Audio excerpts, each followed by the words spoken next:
Welcome to Wadsworth History on Film, a program presented by the Wadsworth Area Historical Society and designed to record the oral history of Wadsworth for posterity. I'm Caesar Carino, your host, and our guest today is someone whose activities have probably touched every single person in Wadsworth at one time or another, Gary, and I'm going to have him spell his name, and then I'm going to let you guess what he does for a living. Gary, spell your name for us, please. Okay, that's Greive, spelled G-R-E-I-V-E. Greive is G-R-E-I-V-E, and now you tell us what you do for a living. Well, I'm in the motion picture business and have been in Wadsworth since 1962. Motion picture business. Everyone goes to the motion pictures every now and then. As a matter of fact, I suspect that you would prefer that they go more now than then. But we start way back with the Strand Theater. But before we start with the Strand, before that, we had a Star Theater in Wadsworth as well.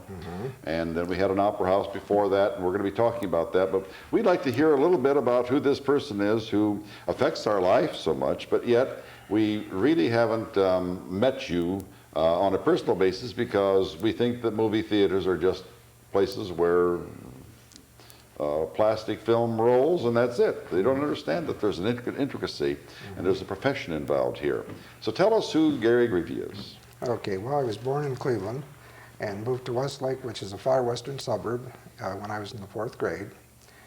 And when I was a teenager, my grandmother took me to New York City for a special vacation, and I fell in love with show business at that time and decided when I came back that that was going to be my career. That was what you're going to be. That was what I was going to do. And so I went to the Fairview Theater, which was in our immediate neighborhood, and got a job there as an usher and concession worker starting out. And then by the time I was a senior in high school, I was made assistant manager there, progressed up the ladder. I was working for Associated Theaters in Cleveland. It was a large chain at that time. I'll say that again, Associated Theaters. Daters? Theaters. Oh, theaters, okay. Yes. Associated Theaters, right, which was in Cleveland. That was one of the largest chains in Cleveland at that time. And they moved me around to 3 or 4 different theaters, and I finally wound up at the Homestead in the late 50s, around late 50s. And then in 1960, I got a letter from Art Storm, from Allen and Hartzell in Wadsworth. From whom? Art Storm. Art Storm. Art Storm. Art Storm. And right. We'll be talking about Art Storm and Grace Storm here pretty soon. Right. And he apparently had sent out letters to most of the theaters in the greater Cleveland area, I assume, because it looked like a form letter, and stating that there was a theater available and for sale in Wadsworth, Ohio. So I looked at the map and found where Wadsworth is located and decided to take a trip down here to look things over and meet Art and take a tour and so forth. So I came down a couple of times, and I went to the various businesses in town, and I stood in front of a lot of the schools when the children were coming out after class and tried to get a feel from the people as to why the theater had closed, what they would, if they thought it would go now, and if they would like another theater in town. And all the conclusions that I came to was yes, that Wadsworth needed a theater. I'm sure he did. So, so we negotiated with Allen and Hartzell and purchased it in early '62, and then we put extensive remodeling into it and opened up on October 4th of '62. On October 4th, 1962, right. You opened up the Strand Theater, the new right. Strand Theater at that time. Right. Gary, who owned the theater before you had it? That was Earl Seitz. Earl Seitz. From Sandusky. Right. And Jack Wohler was his manager. Jack Wohler, that's right. And I think he just passed away a couple of years ago. Jack passed away not too long ago, that's right. Right. And one of the, what would you call it, projectionists? Was Bill Yockey. Bill Yockey. Right. That's right, Bill Yockey. And as a matter of fact, we had Mabel Yockey on our program, and of course we're talking maybe 70 years ago now that this happened. And we had Mabel Yockey on the program 60, 70 years ago. And Mabel spent many of her dates in the theater because that's where he worked. And it was what, night and day kind of a thing, all day Saturday, and it started in the afternoon and went to the late evening and all that. And this is going to bring up another very interesting aspect of your life, which coincides so well with the timing of when theaters are really open. So you bought it on and opened it. You bought it, remodeled it, and opened it on on the 4th of October of 1962. What was the first movie that you showed in it that night? Mr. Hobbs Takes a Vacation with Jimmy Stewart. Mr. Hobbs Takes a Vacation with Jimmy Stewart. And did people come? Yes, and the city was really behind us. We had part of the high school band was out front, and the mayor cut the ribbon. And Who was the mayor at the time? I could have been Earl Gottwald, possibly. Earl Gottwald is right. Does that sound correct? Okay. And the Wadsworth News Banner got behind us and gave several pages of articles and so forth, and we were flooded with flowers from the various merchants and people in town. And They wanted the movie. it was a big time. Yeah, It certainly was. It was. The Star Theater was on the other end of town. It was on College Street, and this is on Broad Street, obviously, on College Street. And it showed mostly Westerns, however. Right. As a matter of fact, if you wanted to go to a Western, you would go to the Star Theater. And they were both Sights movies, as a matter of fact. Okay. I believe that when we grew up, at least in my own recollection, when we grew up, it was Sights, Strand, Sights, Star, and as far as I was concerned, Sights had to be in front of the word Strand and Star, and all the movies in all of the world were Sights, Strand, and Sights, Stars. And I don't know why we felt that way, but that's all we ever knew. He stole that, then, and you bought it. Would it be asking too much to give us a ballpark figure of what something like that would go for? At that time? Yes. I believe that we purchased the theater for around $25,000. $25,000. And we put about $45,000 or $50,000 into remodeling. Wow. What kind of remodeling did you do, Gary? Well, we put a new front on the building, the entire building. We put new ceiling tiles in. The plumbing had to be redone and brought up to date, the electrical. There were termites in the basement, Oh, my. which we had to get out. And there is a basement under the theater. Yes, it's a dirt basement. It's not a finished or anything. And a lot of wall plastering and painting, and the marquee had to be fixed up. And right after I purchased it, I got a letter from Kenny Giffen at Citizens Bank, and they offered to help us out as much as they could. Kenny and Sterling Sechrist, who were the officers there at that time, and so they were very nice to us, and that's where we were able to go and get the financial assistance that we needed. And you got that financial assistance from them. From them. And what about the seats? The seats were changed too, weren't they? Or was that later? No, we kept the same seats in there that were in there. Oh, the same seats were there? Cleaned them up, fixed them up, the ones that were in bad shape. They were there. Because they looked new, as I remember, when we walked in. No, they were the same You know. seats. Now, something else was changed too. We used to watch movies, what very, very, very few we would ever watch. We used to watch movies in the complete dark, with maybe just a little flashlight on the sides or whatever. Didn't you do something with reference to the movies at that time in the 60s that brought a little bit more light into those? You could almost see. Well, I know the laws say that you have to have a little light. We had the side lights were on very dim when the movie was on. But other than that, I don't know that we made any changes. I thought that the lighting had to be wrought up now. Was Mr. Hobbs, was that in color? Yes, it was. And what about the word air conditioning? Oh, that was the other big expense we had, which we forgot, probably the biggest expense at all. The theater was not air conditioned. It was not air conditioned? The old theater, we had to put an entirely new air conditioning system. And do you remember the sign that was outside that advertised your air conditioning? Vaguely, yeah. 20 degrees cooler inside. I remember that as if it were yesterday, and I thought to myself, well, this is only theaters could have air conditioning. Of course, now even cars have air conditioning. Right. But At that time, people used to go to the movies just to cool off in the summertime. just to cool off, that's right. Do you remember what you charged a movie at that time? Oh, sure do. We opened up at 90 cents for adults. 90 cents for adults. Wow, And then what a change it is now. And then we had a junior price for which we had put in, which was for 12 to 15, because I don't think it's fair to charge a 12-year-old an adult price. I never have, and we still keep a junior price today. Oh, is that right? Yes, and that was 60 cents, and children under 12 were 35 cents. Oh, my heavens. Wow. And I would guess that the Akron theaters at that time probably were around $2 or $2.50. I would imagine so, I yeah. would think in that area. Of course, everything has gone up extraordinarily now, as we well know, but Right. that was very, very inexpensive. Now, when I was a little boy, of course, we didn't even go to the theaters, but when I was a wee little boy, well, I guess I was once young but never little, but it was a dime. It was a dime or so if you went on a Saturday afternoon, and the place was just crammed with kids. We weren't permitted to go to the movies very often. Well, first of all, there's no money, but secondly, it was something that my parents thought was probably a little less than the best thing that we could do, going to the movie, because there's work to be done and all those other kinds of things. Gary, you came then to Wadsworth, but what happened between your high school days and coming to Wadsworth then? Well, that's when I was running the theaters up in Cleveland. No, you're running them all. When you say running the theaters, you had 3 or 4 of them. Is that right? No, I managed 4 associated theaters, and they transferred me around to 3 or 4. Oh, okay. That's the way it is. They transferred you around. And the last one was the Homestead in Lakewood.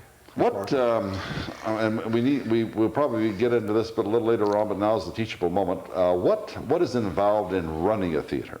I mean, we just go to the theater where there's some popcorn on the left-hand side or the right-hand side. You pay your money, you walk in, you sit down, and you see a movie. But something has to happen before we do that. What happens? Well, I would say the toughest thing is dealing with the film companies. Oh, really? To get the product. Back in the Strand days, we used to get pictures for flat rental, and maybe percentage would be very low. 25 or 35% would be tops, which that percentage of the box office would go to the film company. Today, they usually want as high as 70% on their big pictures. Wow. And that's the toughest part, and I have a booking agent that is able to help us out a lot in that because of the fact that he books so many. So many. Things. He's out of Cleveland. You have to rent the movies, is that it? That's right, we rent them. How much does it cost to rent a movie? Well, they're on percentage basis. It's Oh. based on the box office receipts. So like I say, the big ones that come out, they start at 70% and go down. Maybe the pictures that aren't that big, maybe we start out at 50%. And then they usually go down like 10% each week that you keep it. So in other words, if you played a picture for 4 weeks, it'd be 70, 60, 50, 40. In other words, you make $100, you have to give $70 to them. Right. And if you make $1,000, $700. Wow, that's pretty expensive, It's isn't it? very expensive. That's why you have to hope to make your concession is your best opportunity to. Ah, so that's why you have the concessions, not to satisfy people who are in the movie. What? How many people is it right now? For instance, you now own the Great Oak Cinema, right? Right. How many people do you have to employ to keep the place going? Well, on a busy night, we usually have 4 or 5 people working. On a slow night during the week, 1 or 2. What constitutes a busy night? 100 people, 500 people, what? I would say 100 or more. 100 or more people. The movie theaters at the present time are seeing a decline in enrollment. Well, I guess that's an educational word, in viewership, probably because of film rentals and all of that. And we'd like to get into that in a minute, but I still would like to hear a little bit more about the early days of the Strand Theater, and particularly the kinds of shows that you brought there, and if anything really, really great or big happened. I mean, well, of course, obviously Titanic wasn't there, but what was the great big show that brought people in? Oh boy. You know, back in those days, before television was real strong, family pictures were the big thing, musicals. Your old Andy Hardy's and your Doris Days. And, oh, really? Right. And then, of course, when TV came out, then that wasn't good enough for people anymore. They wanted something a little more strong that they couldn't see at home. And the big thing were the Saturday matinees. We used to run a Saturday matinee club. Kids would come in and they would enroll, and then on their birthday they would get a free movie. And we would get on the stage and have 10 kids come up on the stage every Saturday, and Elsa's Ben Franklin would furnish us with prizes. And we'd play games up there. We could drop clothespins in the bottle or blow balloons to see who could pop it first. And the kids loved that. We had a big time with that. So the Saturday... Is that something that you initiated? Yes. Yes, I did. The Saturday and Sunday matinees were the big things. And we oftentimes would have them lined up from our box office clear around the corner past Ladrick Shoe Store down there. On Wow. Main Street. Yeah. In other words, your function is more than just a manager. I mean, it's more or less a maitre d', for one thing, because you greet people as they come in. And in addition to that, you probably are also a head waiter, making sure that everyone is taken care of. And then beyond that, probably also you're an entertainer. I mean, you have to do the whole thing. What, when the Strand first opened in 1962 on October 4th, when that first opened, what else was going on in Wadsworth as far as entertainment was concerned? Well, you know, I can't really think of anything. I don't think there was anything. think Yeah, there's but we just want to make sure that Yeah. there was nothing else going on. There were no competing theaters or anything like that. We're lucky to get one, much less a competing theater. Right. The Star Theater was gone by that time. Or excuse me, maybe the Blue Sky Drive-In in the summertime. okay, would the be Blue Sky. That would be the competition in the summertime. In the summertime. Right. Now, did you have anything to do with the Blue Sky? Not at that time, but we do now. We bought that later. You bought the Blue Sky. Who had the Blue Sky at that time? Earl Seitz had it also, and he kept it until '66. And who bought it then? And Selected Theaters out of Cleveland purchased that in Selected '66. When that first opened, when did the Blue... Excuse me. When did the Blue Sky Theater first open? I understand that it was built in 1947 Right. by Dale Morrison. That is correct. Okay, and Dale lived right there in that house. That's right. Directly east of the drive-in where the That's right. upholstery place is now. That's right, exactly. And Dale Morrison died not too long ago. He has 4 children, 4 girls, and they're all in Wadsworth. I could list them all. I know them very well, all of them. And the thing, however, I think is extremely important is that when they first opened the Blue Sky Theater, they had a huge bullhorn for a speaker. I live a mile south, exactly a mile south, as the crow flies, and I would go to sleep at night by hearing the droning of the voices on the theater, and it would go until about 1 or 2 o'clock in the morning. And it got so in the summertime that I couldn't go to sleep until I heard that. You know, it's just one of those things that, you know, it just kind of lulled you to sleep. And many of the kids would walk up to Paul Long's farm, which is immediately west of that, on the corner of, well, not really on the corner, but almost on the corner of Silver Creek Road and Broad Street, and would go into his field and sit on the hillside there in his pasture and watch the movie because the screen, how big is that screen? Boy, I really don't know. I bet it's 50 feet high, isn't it? Probably. And maybe 70 feet long or something?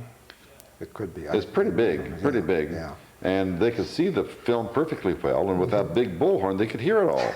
And every single night, there would be a group of people going in front of our house, all the way up there. All of the kids would go up there. During the Depression, all of the kids would go around, walking up and down the railroad track, picking up little bits of coal, you know, that fell off the cars. And then after the Depression, after the war, then they would all, it seemed as if we had a steady row of kids all the time walking up and down. Going up to the theater. Of course, they would have to wait until dark, obviously, because you can't show an outdoor theater. Now, when did you buy the Blue Sky Theater? Okay, that was in April of 1980. So you've had that one for 18 years, and too. also Magic City Drive-In was at the same time. Oh, you bought that one, too? At the same time. That's on Cleveland Massillon Road in Norton. Right. Now, let's give us a geographical location because it may not be here 50 years from now. Okay. It's on Cleveland Massillon Road. South of Johnson's Corners. Which is Route 5. Right. And then you go out, and you come to Y in the road, you keep going, you come to Y in the road, and you bear to the left, and you go out towards Franklin Township, the Clinton area. Right. And Earl, I don't know if Earl Seitz owned that originally or not, but Selected did also at the time. So we bought both of them from Selected at the same time. Now, are the drive-ins making any inroads? They made a big comeback. And how and why? Well, where we are now, the Blue Sky, interestingly enough, is the only drive-in in Medina County, and the Magic City is the only drive-in left in Summit County. Really? Really. And of course, there was the Starlight, and there was the Montrose, and there was the Summit Drive-In. And the Ascot. Ascot, and they've all been swallowed up by large developments, commercial developments.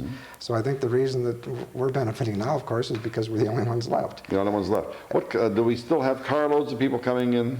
Carloads. We have a $12 carload price now. So it doesn't make any difference how many people you bring in, it's $12 a carload. And people like that. And you don't have to get dressed up or anything like that? No, and they bring the kids and they sit out on their, you know, they put blankets out and they sit out on in their vans and But they can sit in their car because you don't have the speakers that go into the car? We have radio sound now. You have the option of either putting the speakers in or turning on your FM radio. Oh, really? Yes. Oh, boy, that's something Yes. I'd never even thought of. Yes. You turn on your FM radio and then you can hear whatever. What is the frequency? 10 point something, I believe. Well, whatever. Right. But you can do it on any car radio. Yeah. Jeff Davis is my general manager, and he takes care of the drive-ins pretty much for me. How many people will come to a drive-in in a good summer night? Oh, 200 cars. 200 cars, really? I would not have thought that. Yeah. During the heydays, I don't think there were that many cars coming in. Were there? Well, I don't remember back before I had it, but I know the Montrose used to do extremely well. Yes. Yeah. Now, so many people, so that we have something for historical evidence, during the beginnings of the outdoor theaters, which started probably after the war, is that right? I would think so. Because I don't remember them before that. Started after Second World War, so let's say for instance somewhere between 1945 and 1950, somewhere in that area they began. One of the he jokes, you know, the people will say, well, you go to a drive-in theater with your girlfriend, all that kind of thing. Did you see much of the hanky-panky kind of thing in the drive-in theaters, or is that something that was contrived just by a bunch of guys? I think there was more of that years ago. I think today it's mostly people with young kids who can bring them in their pajamas and let them sleep in the car while they're enjoying the movie and that sort of thing. Yeah. And it's a kind of a nice, clean It's more way. of a family thing, right? And what kinds of movies then do you portray for them? Do you have you try to make them family? We try to keep as many family movies at the Blue Sky as possible, and whatever happens to be so-called hot at the time, you know, what we think the people want to see. Obviously, we want to bring in the best we can get. So, One time, was there not a problem with one of the movies you were showing at the Blue Sky, Blue something? Blue Tango? No.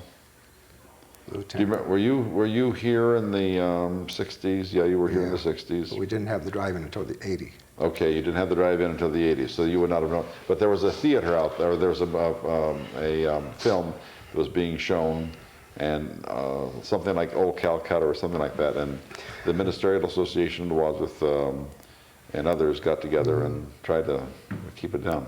What else can you tell us about the Blue Sky Theater that we wouldn't even think of? Well, how about a flea market on Sunday mornings? Now that is something extraordinary, isn't it? Yes. Now, how does that work out? Well, we have that Ed Collins runs the flea market. Ed Collins. He's from Wadsworth here, and he does all the promotion, and then we get a cut of the gate from him, a percentage, and then we operate the concession. Oh, those concessions are right in there, aren't they? Yeah, they like donuts and coffee, and then on a nice Sunday morning they put ribs out, make ribs. And, Oh, really? yeah. And it goes over real well. Well, I can imagine so. I go by there and I see the car after car after car going in and out of there. Yeah, sometimes it's even hard to find a place to park, I think, but a lot of times there's over 100 vendors in there. Now, do you have to pay to get in if you're a customer? Yes, I think they charge 75 cents. As a customer? Yeah. And how many vendors, I guess that's the right word? Well, it ranges usually anywhere from 30 up to 120. Wow. Depending on the weather. And they have to get out there early, like at 5:30 or 6 o'clock in the morning to set up. And then I believe they open up for seats, since I don't operate it, but I believe they open up at 6:30 or 7 o'clock then to start letting the customers in. That early? Right. And how long does it go then? Usually ends about 2 in the afternoon. Wow, that's a day's work. When it thins out. That is a day's work. So the only responsibility we really have is to make sure that people are hired to run the concession. Do they bother anything, like the speakers, or doesn't bother at all? We don't have that kind of problem. No problems at all. And how many people then come to the flea market? Well, like this last week was the last one of the season, and I think they said there was about 120 buyers there Sunday. 120 buyers. So it goes up, 200, 300, 400, I think, on a Wow, that's really on a real wonderful. busy Sunday.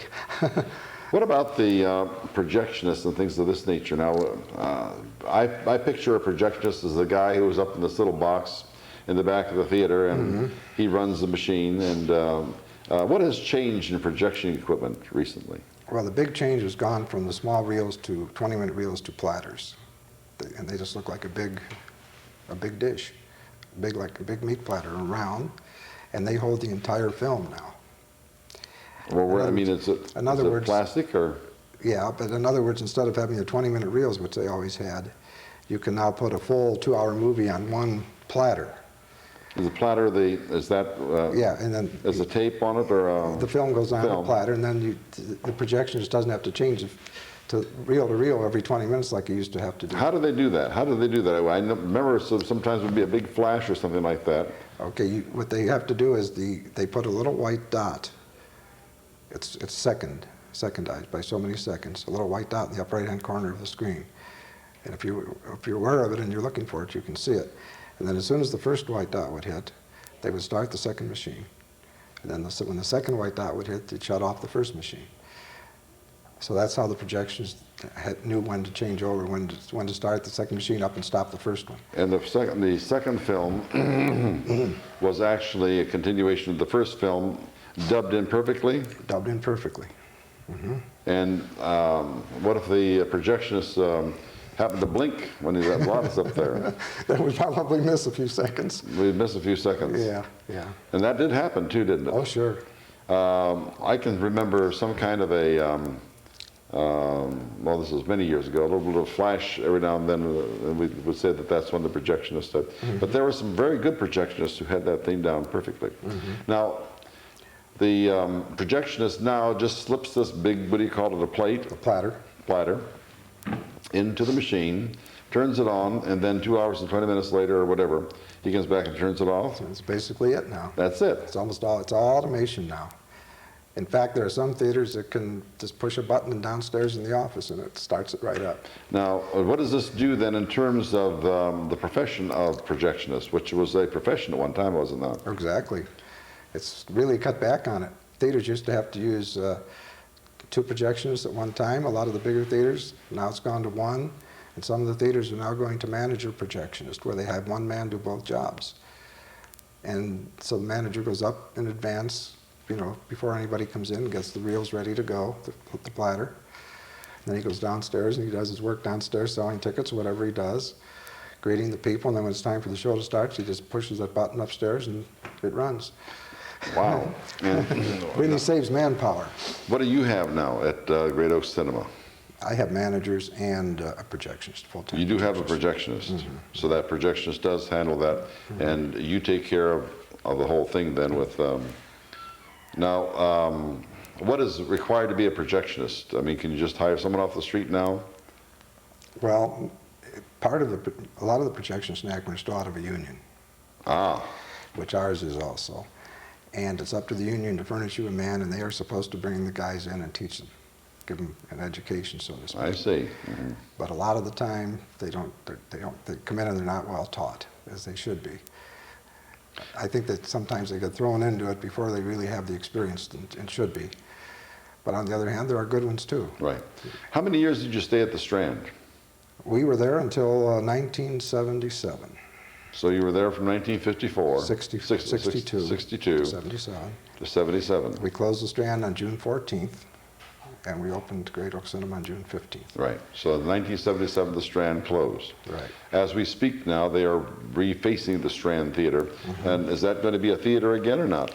No, it's going to be, I understand, the plan now is to have a couple offices in the front and a meeting room in the back. They're going to keep the front half of the theater where the stage is for meeting rooms and maybe small plays and things Well, like what that. about where the seats were? They're going to have office space in the back part of it, and then they're going to keep the front part for where the seats Well, were. don't they have to build a level floor? I think they're going to level the floor. They're going to level the floor up. Right. Because that wouldn't work otherwise. You'd have some desks rolling up and down. Exactly. Yeah, exactly. What about the, I guess if it's not a business question, was the theater then sold to them? You bought it, right? The Strand. You bought the Strand. I bought the Strand. Then you owned the Strand. Own the Strand. And then did you sell the Strand? I sold it to these people now that are doing the remodeling. And over a period of years, had you been trying to sell it, or was Yes, that? we were trying to sell it. Trying to sell it. It had been used for several different things. Now, the marquee, is that a piece of history that ought to be kept, or was that a little bit of a difficult thing to? In my opinion, it should have been kept. I mean, I think it lighted up downtown when it was on at night. And I know that the merchants downtown, I think, liked it because it attracted attention. But they are going to replace the old marquee now with a new one. Well, they are going to put a marquee up. Yes, a new marquee. I don't know if it's going to be as big as the first one, the original one, or not. But they had to get permission from the city to do that. Now, why would they put a marquee up if they're not going to have show movies? I think they want to kind of keep the nostalgia there. Keep the nostalgia I there. think they want to keep it. What is the marquee? To us, it's a great big thing on top of it. But what is really a marquee? I mean, it's built up. I mean, you just don't go out to a marquee store and buy a marquee. You get them from sign companies. From sign companies. That's where you would go to get a neon sign. And that's built on a frame, is it? And then, you're right, and then they build those marquees. And then they have the lights behind them and all of that other kind of thing.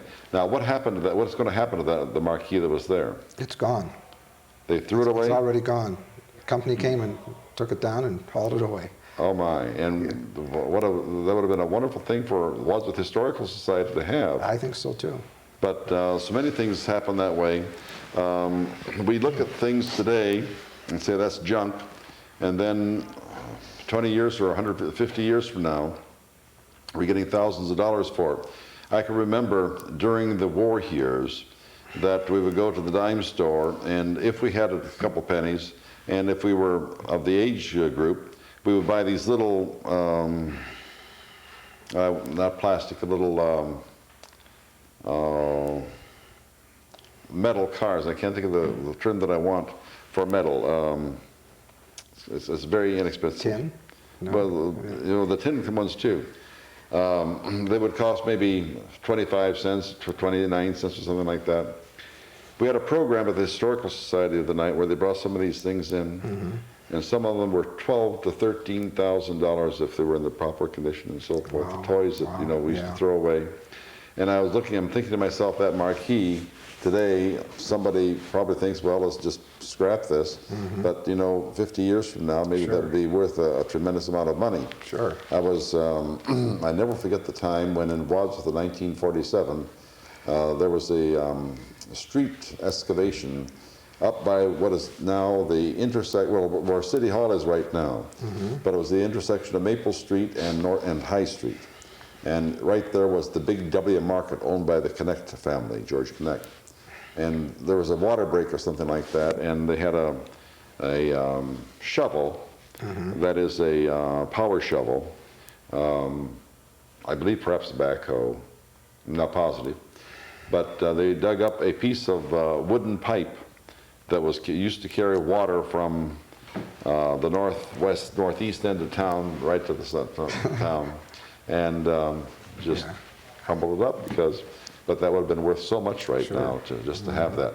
Gary, did I miss anything about the Strand Theater that we ought to know? No, I don't believe so.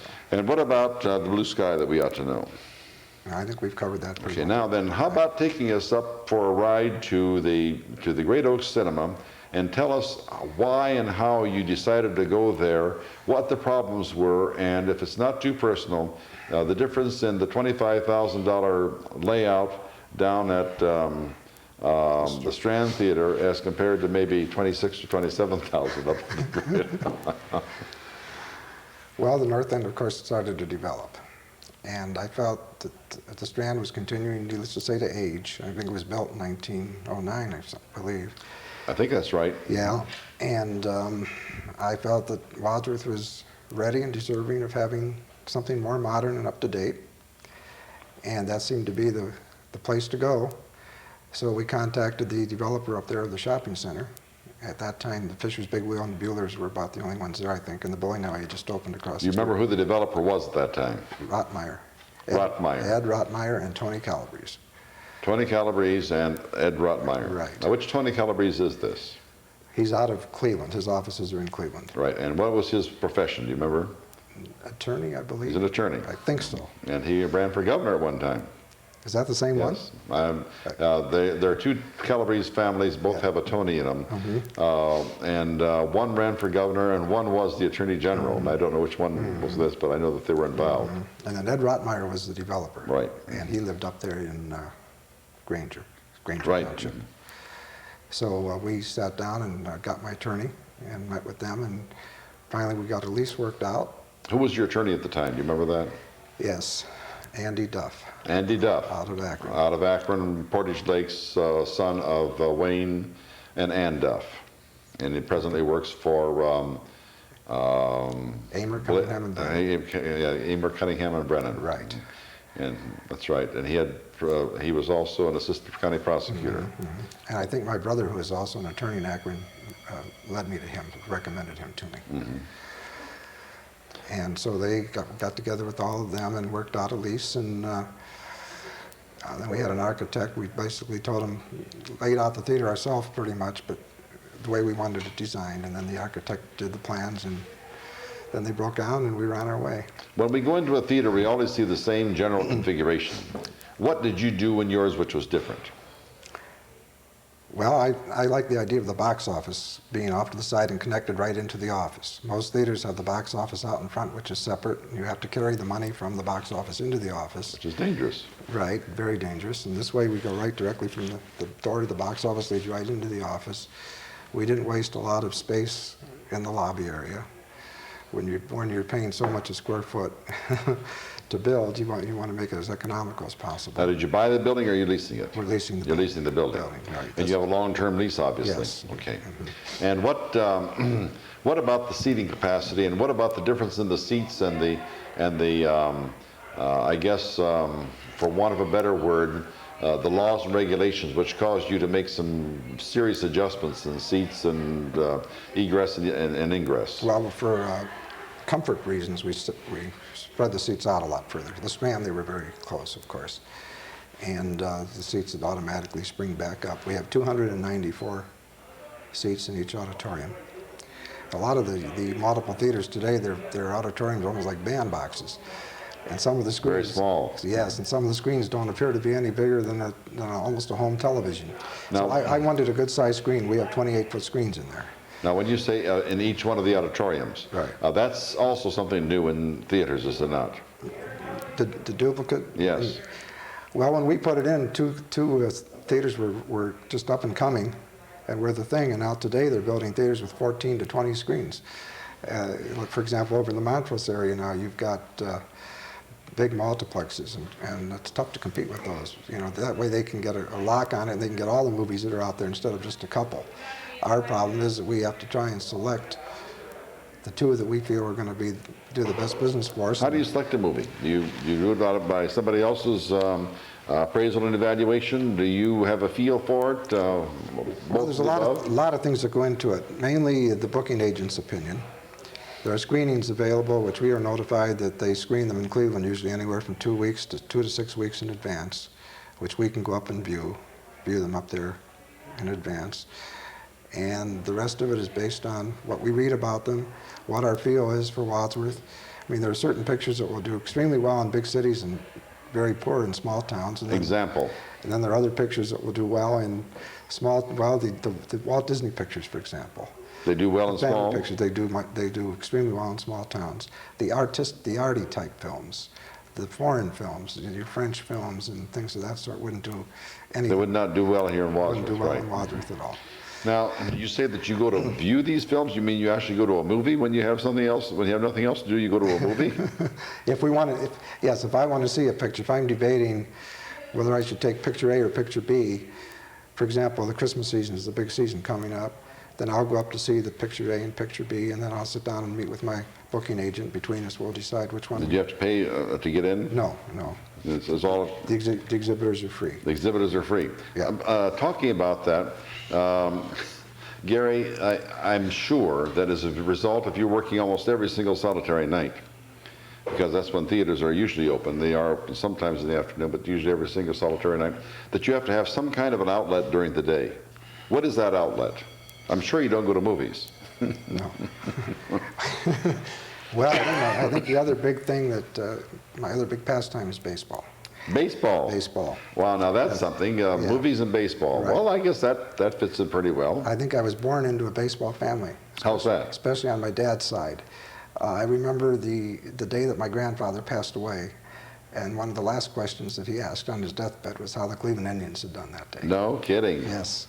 And how did they do that day? That I don't remember. You don't remember that, but he did want to know that. Yes. Your father was a player, or was he just a great fan. Your grandfather obviously was too. Yes, You want to take that to heaven. Yes, and he taught me how to keep box scores, and took me to Cleveland Indians games quite frequently. And for a number of years, I had a partial season ticket plan with the Indians. And now, since Jacobs Field has opened, I've had a full season ticket plan which I share with a couple other people. You have to take out a loan to get one of those things, don't you? Well, I sell most of my tickets. I use maybe 15. Oh, I see. I sell maybe 15 or 20 games a year, and then so the rest of them I sell to recoup my my money. Ah, okay, because that would be very, very expensive. Yeah. Very expensive. But then in '68, when we moved down here, my mother lives with me, and we moved down because my dad had passed away suddenly in '64, and she decided to sell the house up in Westlake.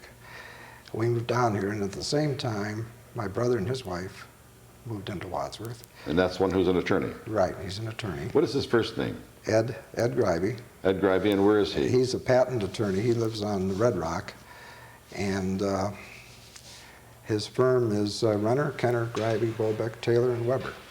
And they're in Is that patent. in alphabetical order? They are in patent law, and he's located in the First National Tower. And but when moving in '68, we both did. My mother and I, and then Ed's family.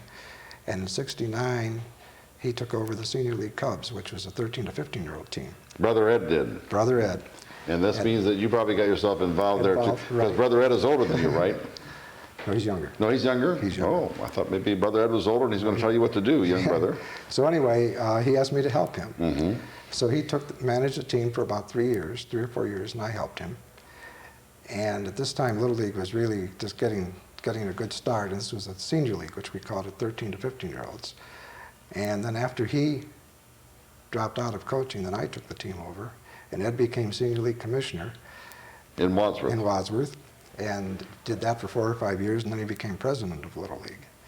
So in the meantime, I took the Cubs starting in '72 probably, until about '76 or '77. And up to that time, Wadsworth had never had teams for older boys. 15 was as high as they went. So I could see these good ball players at the age of 15 being stuck. Yeah, So I it's the end of started their education. Right. So I started a 16, 17-year-old team, Yeah. which was the first one, and ran Well, that's that. a hidden secret. I've never known that. Yeah, ran that for matter of fact, for a couple of years. I ran both of those teams. Is that the first we've ever had a 15, It's the 16-year-old? first time at Wadsworth ever had baseball for 16-year-old and up in the summer. And I could see these boys continuing to progress and getting better. So then in 1980, I went the rest of the way and started a men's league for 18 and over. Ah, and do you play yourself? No, I managed the team and sponsored it.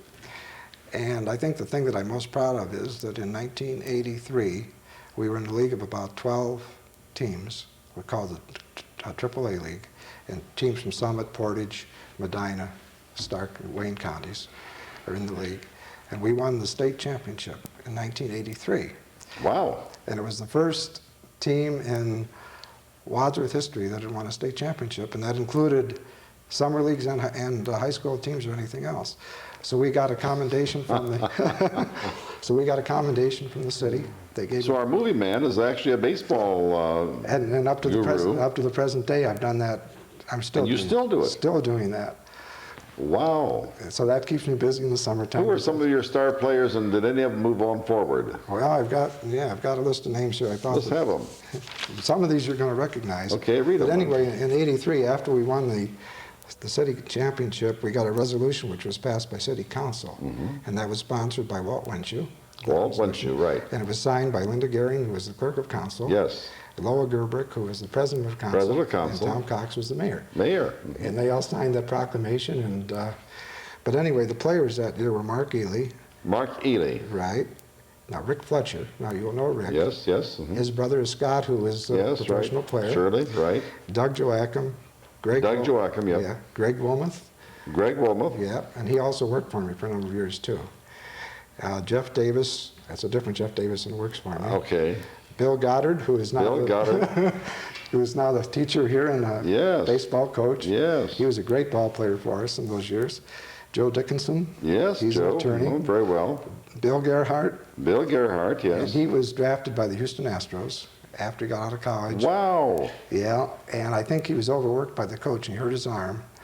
And when he got to the Houston camp, they sent him to the minor league camp. They told him that he would either have to have surgery on his elbow or he wouldn't be able to pitch anymore. And they said it would be a 50-50 shot, and he decided not to do that. I can imagine so. That arm is more important. Yeah. And Greg Davis, Greg Davis. Steve Miller, Mm-hmm. Kurt Gray, Mark Koenig, Troy Jarvis, Kevin Davis, Chris Davis and Rusty Rood, who is Fletcher's cousin out of Rittman, and Keith Painter. And then my brother helped me coach that year, and Bob Balt, who's got the business down there next to the printing business. Bob? Bob Balt, next to Bradley's Oh, Bob Balt, yes, right, next to right, Bradley's right. restaurant there. He was a coach. And then good old Harold Lockwood. Yes, I know Harold. He came on shortly after that, and he's been with me every year since then, too. And he just loves the game. I want to try to get Harold Lockwood on our program. He loves to play. Oh, he'd be good. He knows everything Yes. that's going on in Wadsworth. Oh, he sure does. That's that is a tremendous story, Gary. I don't think that people in Wadsworth ever. Why do you keep this so well hidden? Well, it was in the paper. When the Wadsworth Newsbanner was here, they wrote us up every week. And of course, since the Sun took it over, it kind of, they don't have the same interest, you know. In Wadsworth as that did. Well, tell us what energized you to do these two things. I mean, they're both full-time jobs, really. Mm-hmm. What energizes you? I mean, do you have extra strength, or is it extra interest, desire to help people? What is it? Well, baseball was the love of the game. That's the love of the game. Love of the game, and I like to see the boys that I worked with be successful, I think.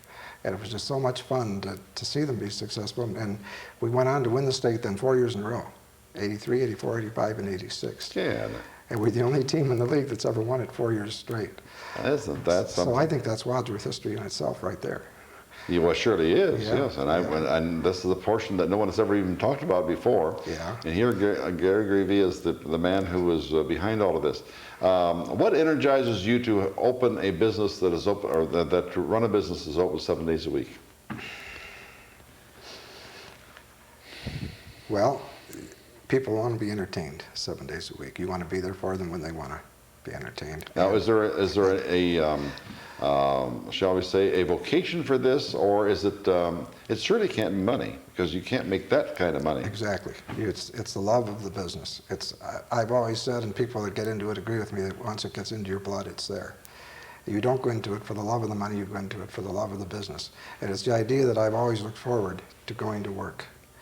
And I know there are a lot of people that get up in the morning and they just hate the fact that they've got to go. Well, I think you're so right. Yeah. I always say that I taught I was in the school business for 48 years, and I still continue to do that. Mm-hmm. And the last day that I got up to go to school, which was just yesterday, I guess, I was as excited as I was 48 years ago. Right. And I still, that has never changed. I still have that tremendous lust for tomorrow, and the enthusiasm. Thank God for that, because you know that is a tremendous gift, because you have to go to work. Right. Well, I feel bad for someone that doesn't like their job and dreads going. I've always felt that enjoying your work is more important than the amount of money you make at it. Well, that's true. Yeah. That's true. Yeah. What about the, in your own mind, the evolution of films from when you first began until the present time? And you probably know where I'm going with this question. You're looking for the R-rated ones now, right? Well, not necessarily looking for those, but how did that jar you as they kept coming on stronger and stronger and more graphic and more graphic? Well, I understood why, and I know why it happened to be. TV did this to the industry. I mean, if you went back now and put pictures on your screen like you had before television, people wouldn't buy them anymore. They want to go out and see things that they can't see on their home screen. It just seems to be the way of life today. You still have your family films, but you've also got the films that your older people want to see, your adults, and someone will say, well, why do they put 3 or 4 words into a picture? Well, if you've got a scene in a pool hall, for example, in a movie, and 3 or 4 guys playing pool, those kind of words you kind of expect. And well, you don't hear, oh goodness gracious me. Right, and if they're not in there, it's not realistic. I think it's the realism that they're trying to bring out. You know. And this is the way it happens. Right, exactly. It may not be necessarily what we want, but that is what happens. Right, yeah. What about people? Do people ever call you to give you a good going over for a film, one way or the other? We do get a lot of requests for certain films, But we don't get people that call and complain about. You do not. No. Of course, that's, it's a free kind of a thing. If they want to come, they come. They don't want to come, they don't have to come. Right. But do you ever get people who try to deter you from having a certain film? No. Not since we've been to Great Oaks. No. No. But it did happen before. Yeah, it did, but I don't think it would happen so much today now because people are used to things more today than they were, say, when we were at the Strand. Some years ago, well, not too many years ago, about 5 or 6 years ago, I was, after I retired from the university, I was principal of a school in Stowe. Mm-hmm. And we put on an addition to double the size of the school, and the steel workers, that is the ones who were putting the girders, who aren't necessarily known for their Sunday school behaviors, nor their Sunday school language, happened to be working right outside our 5th grade window. And each morning I would go out to these people and I would say to them, now, number one, no one can use any profanity on these grounds for 2 reasons. Number one, this happens to be a religious school and we don't permit it. And number 2, and we don't permit the children to use it. Number 2, the fact is that there are children here. So the bosses would go out and say, hey, you guys, don't you do no cussing and so forth. Well, these steel workers were a little bit harder. They were roofers, a little bit harder to deal with. And they were by that 5th grade window, and about 1 o'clock in the afternoon, the teacher came down. She said, I can't take it anymore. And I said, well, I feel, and she said that the profanity up there is horrible. I said, well, I tried to stop it. I said, I know you did. And I said, I feel so bad about the kids. Oh, I'm not talking about the kids. Didn't bother them at all. But it's bothering me. And I think that you're right. We are so immune now to these kinds of things, the X-rated kinds of things, the R-rated kinds of things, the language, the profanity, and so forth. But I thought perhaps there might be some people who would still rebel against it, but evidently we don't do that anymore. Gary, 3 or 4, we're going to run out of time here, and there's so many questions I want to ask you about the movie theater business. Tell us the intricacies of a movie theater. A film comes in. It comes in this big platter. Is that do I have the right word? It comes in on small reels. Oh, how do you get the platter then? It comes in on small reels, and the projectionist takes it. It makes a platter out of it. He's got the platters upstairs in the booth. And then he has to take this each reel at a time and put it on the platter. And then he splices them all together. It takes about an hour to do. Oh, in other words, the projectionist has to do that. Right. Okay. That's one thing. It comes in, and then what happens? Well, then, like I say, then he puts it together. And if I have previews that I'm running, the previews come in on separate little reels. They're about that big. They're usually about 2 minutes each, and then he has to take and splice his film cement, is what they call it. And he will splice each preview on the front of the beginning of the feature. Okay? And that will also, so that'll be the beginning of the platter. Then when the run is over, when they're ready to ship the picture back, then he has to take each preview off into separately again, and we keep those. And then he has to take the platter, and he has to get each reel back again, cut it back off where he put it together originally, put them back on the small reels and back into the cans and get them ready to go out. We set them out in the lobby then, and then they get picked up. Why don't the film companies just send the big platter to begin with? It would be too heavy for one thing. Oh. That weighs quite a bit? It's very heavy when if you get a can with just 3 reels in, it's very heavy. So if it's a 6-reel feature, it'd be too heavy and too awkward to function. Yeah. Then what? Movie starts at 7 o'clock. What do you have to do to get ready for a movie to start at 7 o'clock? Well, we get the employees in there at 6. 6. And the concession workers, the first thing they have to do is to turn the popcorn popper on and get it started, get the butter machine going, make sure that the candy counter's stocked, the cups and everything are out and ready to go. And whoever is selling tickets that night, which is usually the manager, me if I'm there, if not, the manager does it. Make sure that the tickets are ready, that your numbers are correct. You have to make sure your ticket numbers are right. Why do you have to have correct ticket numbers? Because the film company, you have to report to. Oh, I see. Okay, all right. Oh, they want to know. They want to know chapter and verse. On account of the percentage, sure. They don't take your word for it. Plus, that's the only way we can keep count of how many we sell too. And then, of course, during that time, the phone is ringing. If it's a busy night, the phone rings constantly. People wanting to know what time the movie started, what's on, what time it starts, how much it is cost, and all these things. We got a lot of people that want directions too, how to get there from Akron. And most of the time, the high school boys that are working, they'll hand me the phone, then if I'm there, give them directions, because they don't really know how to tell them to get there. That's right. They're young and inexperienced. Well, you stole the second question from me. Do only people from Wadsworth come? Oh, no. Where do they come from? Well, we got a lot of people from the Cloverleaf area, Rittman, Doylestown, Norton, Copley, west side of Akron, that Highland, of course. Right. Yeah. And the reason, of course, you know where I'm going with this question too. How many theaters are there in Medina County? Let's see, there's ours, one in Medina, and there's a new one that's going to open there in December, a 14 screen. And then there's 2 in Brunswick. So That's it. That would be 4. That's it. Right. In other words, within 15 miles of us, you're the only one. Mm-hmm. So people will come from Rittman. Mm-hmm. And Rittman used to have a theater. Does it still have one? No, that was gone before I came down. And Doylestown, I think, might have had a theater many years ago, but they don't have one now. The next closest to Rittman would be Worcester. Worcester is the closest one. So Yeah. that's why you have that. And Orville. In Orville, yeah. Right. There's the Orr Theater. The Orr Theater. The Orr Theater. I remember seeing a movie down there many, many years ago. Scared me to death. I've never been back since, not because of that, but I mean, that was the only time that I ever went down there. Now, the third question that I want to ask is one which is a little bit more far-reaching. And this is going to be a value judgment on your part. What kinds of people come to the movies? All kinds.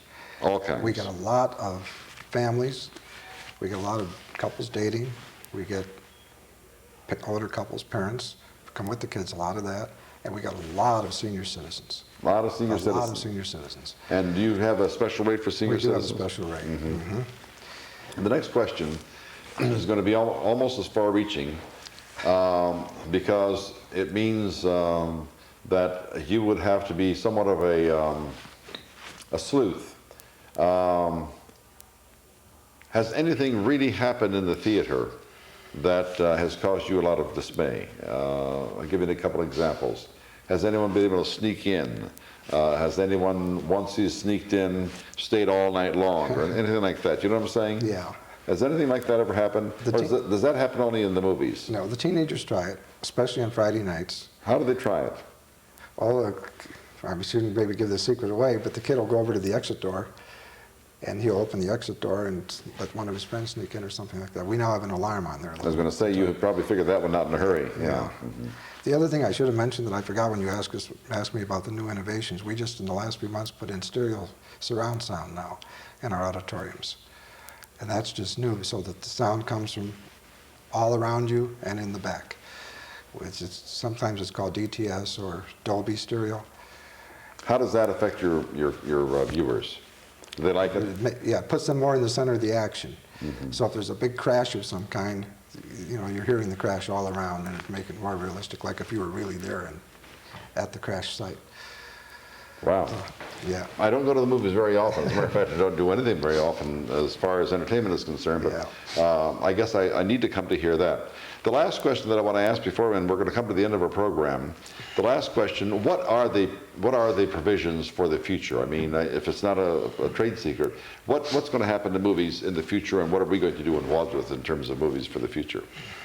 I wish I knew. You wish you knew. I wish I okay, knew. That's a good question. Yeah. Then the very, very last question, I want you to tell me anything that's on these papers here that you haven't talked about, because it's all very interesting to us. Well, I didn't mention the fact that we operated the Lynn Theater in Akron. The Lynn Theater, that was closed, wasn't it? That was, no, it was, we bought that in '71, and it's gone now. The South Plaza bought that. Yeah, that was over in Waterloo Road and Waterloo Brown Road, Street, yeah. right. Nice place. Right, very nice.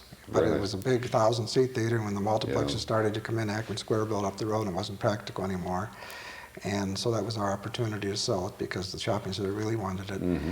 And today we're still leasing the West Theater in Barberton, too. Oh, you have West Theater also. Right. When they built that, they had to build it on pylons, which are 70, Did 80 they? feet into the ground Yeah. because of the terrain. So we lease that, and it's a part-time operation now. We're only open 4 days a week there, Mm-hmm. because they put in that new 8-plex downtown. And I don't really know how much longer we'll keep that one going, but we're still there today. Gary, you have to know that the city of Wadsworth is extremely indebted to you for having given every single person an opportunity to have some kind of entertainment. Some people choose it, some people do not. Those who have chosen it have been happy that we have at least a continuum of theaters in Wadsworth area. As we know, other places don't have that. Your devotion toward wanting to perpetuate this is probably what has it going in Wadsworth now.